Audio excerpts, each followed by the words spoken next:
Hello welcome back to my channel. അപ്പോൾ ഇനി ചക്കക്കുരു കിട്ടുവാണെങ്കിൽ ആരും വെറുതെ കളയണ്ട. ഇതുപോലെ വളരെയധികം ടേസ്റ്റി ആയിട്ടുള്ള ഒരു മെഴുക്ക് പുരട്ടി തയ്യാറാക്കിയെടുക്കാം. ഇത് വളരെയധികം സിമ്പിളാണ്. ഈ മെഴുക്ക് പുരട്ടി എങ്ങനെയാണ് തയ്യാറാക്കിയെടുക്കുന്നതെന്ന് നോക്കാം. ഇതിനായിട്ട് ചക്കക്കുരു എല്ലാം തൊലി കളഞ്ഞ് വൃത്തിയാക്കി കഴുകി നീളത്തിന് കട്ട് ചെയ്തെടുത്തിട്ടുണ്ട്. ഇതുപോലെ അത്യാവശ്യം കനം കുറച്ചിട്ട് നീളത്തിന് വേണം കട്ട് ചെയ്തെടുക്കാനായിട്ട്. ഇനി നമുക്കിത് ഒരു 10 മിനിറ്റ് സമയത്തേക്ക് സ്റ്റൗവിനകത്തോട്ടൊന്ന് വേവിക്കാനായിട്ട് വെക്കാം. ഇതിനായിട്ട് ചക്കക്കുരുവിന് ആവശ്യമായിട്ടുള്ള ഉപ്പിട്ട് കൊടുക്കാം. ഒരു നുള്ളു മഞ്ഞൾപ്പൊടി ഇട്ട് കൊടുക്കാം. ചക്കക്കുരു വേവിക്കുന്നതിന് ആവശ്യമായിട്ടുള്ള വെള്ളവും കൂടെ ഒഴിച്ചു കൊടുത്തിട്ട് സ്റ്റൗ ഒന്ന് കത്തിച്ചു കൊടുത്ത് നമുക്കൊന്ന് അടച്ചു വെച്ചിട്ട് നമുക്കൊരു 10 മിനിറ്റ് വേകാനായിട്ട് വെയിറ്റ് ചെയ്യാം.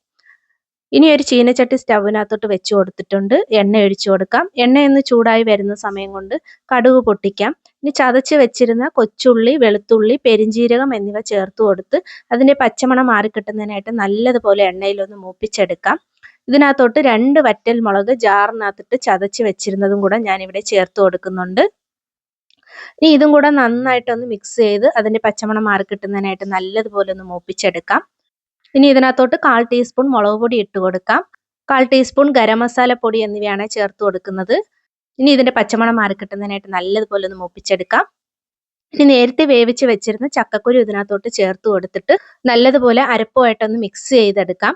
നല്ലതുപോലെ ഒന്ന് ഇളക്കി യോജിപ്പിച്ച് കൊടുത്തതിന് ശേഷം സ്റ്റൗ ഒന്ന് കുറച്ച് വെച്ചിട്ട് അരപ്പൊക്കെ അതിനകത്ത് പിടിച്ച് കിട്ടുന്നതിനായിട്ട് നമുക്കൊരു 10 മിനിറ്റ് സമയത്തേക്കെങ്കിലും ഒന്ന് അടച്ചു വെച്ചിട്ട് നമുക്കൊന്ന് വേവിച്ചെടുക്കാവുന്നതാണ്. ഓൾറെഡി വെന്തിട്ടുണ്ട് ചക്കക്കുരു, എന്നാലും അരപ്പൊക്കെ അതിനകത്തോട്ടൊന്ന് പിടിച്ചു വരട്ടെ. നല്ലതുപോലെ അരപ്പൊക്കെ അതിനകത്തോട്ട് പിടിച്ചു വന്നിട്ടുണ്ട്. ഇനി സ്റ്റൗ ഒന്ന് കൂട്ടി വെച്ചിട്ട് നല്ലതുപോലെ ഒന്ന് ഇളക്കി കൊടുക്കാവുന്നതാണ്. എൻ്റെ ഈ വീഡിയോ ഇഷ്ടപ്പെടുവാണെങ്കിൽ ലൈക്ക് ചെയ്ത് സബ്സ്ക്രൈബ് ചെയ്ത് ചാനലൊന്ന് സപ്പോർട്ട് ചെയ്തേക്കണേ. വളരെയധികം ടേസ്റ്റി ആയിട്ടുള്ള ചക്കക്കുരു മെഴുക്ക് പുരട്ടി പെട്ടെന്ന് തന്നെ തയ്യാറായി കിട്ടിയിട്ടുണ്ട്. അപ്പോൾ അത്രയേ ഉള്ളൂ. ടാറ്റാ.